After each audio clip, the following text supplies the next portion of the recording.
and like that kind of stuff. But I think the last thing I wanted to just ask was in the East. So I understand it's been 2 games. I'm not like on the huge recency bias saying the Bucks stink, right? I don't think that.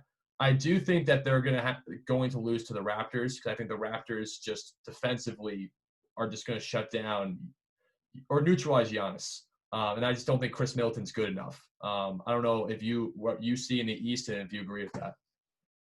Yeah, I totally agree with that evaluation. I think Chris Middleton, he's a great complementary player to Giannis, but he's not going to get it done with. It's very tough. They need a really solid number 2 or number 3 guy. Like when the Raptors, obviously Kawhi carried them last year, but I mean we've all seen like Pascal Siakam is the real deal. Like he's one of the best power forwards in the NBA, no doubt.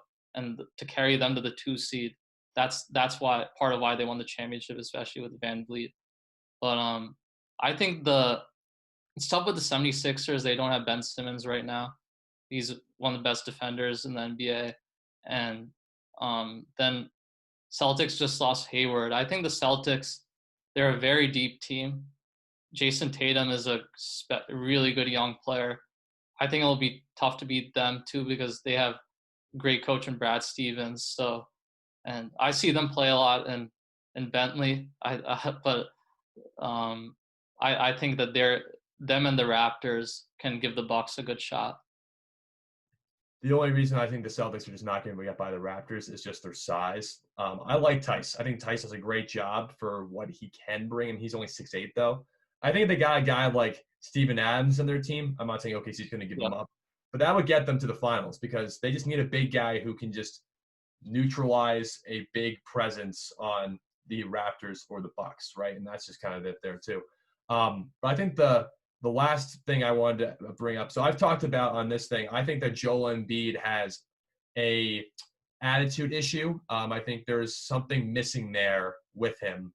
I don't think everything with the 76ers is Brett Brown's fault. I think he's responsible for definitely some of it.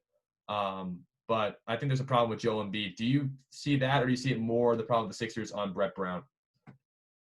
I think Shaq was talking about that on TNT. I think he was saying that Joel Embiid, he scored like 27, 28, and he had like 12 rebounds, and then people were saying like, what more can he do? But even a guy like Shaq, he has to score 30 plus to win, especially without Ben Simmons.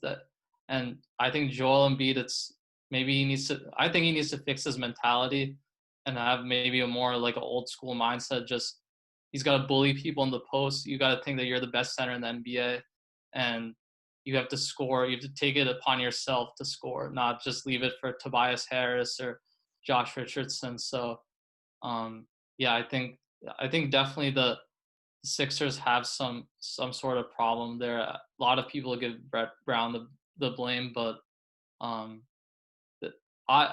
mean the Sixers. If you think about last year, people forget that they took the eventual champions, the Raptors, to 7 games, and it came down to 1 shot. So who knows what could have happened if they went through? They had Jimmy Butler too, so they're a great team, and they might have gotten a little bit unlucky this year, but also I agree with that. Joel Embiid can figure some things out maybe mentally this offseason. Last thing I just wanted to do before we wrap up here is just to tell the audience what you've been doing during quarantine to keep yourself, ready to go for when the season, if it ever happens. But what have you been doing to keep yourself obviously in shape, or just like interest in general? Yeah, definitely. So I've been running pretty much like every day. I take Mondays off. That's our usual routine, but I think it's important to stay in shape. And I've tried to try not to use coronavirus as like excuse for anything, because I just think of it as any other year.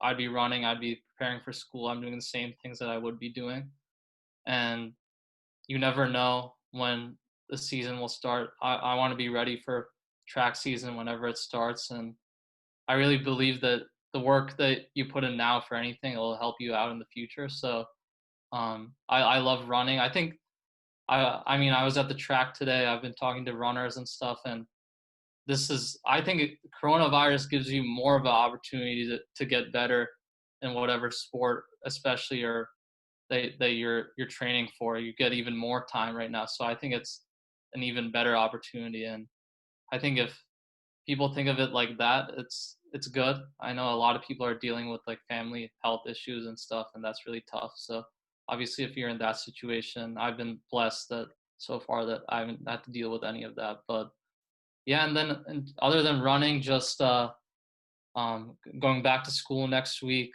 getting ready with all the books and stuff. Yeah, it's going to be interesting. They're going to test us as soon as we get back on campus. So it's going to be totally different senior year, but it's going to be like that for everybody. So looking forward to seeing my friends and stuff, definitely. And yeah, it should be nice. I think in terms of running, we're gonna try to have some like practices, maybe like put people in smaller groups and run as a team. And as a senior and a captain this year, I think it's going to be pretty tough to get everybody motivated, but that gives me that gives me more motivation. I like that, and I hope my team responds well to that. Soham Basu, Bentley cross country runner. Thank you so much for being on the show, and I wish you the best of luck back at school. I hope you guys have a season. But if not, I hope you just continue to stay in shape, and look forward to seeing you soon. So thank you again for being on. Thanks for having me on, Mike. Good luck to you as well. If you like that clip, like and subscribe to hear more from Shred Takes podcast show, and be in touch for more stuff coming up weekly.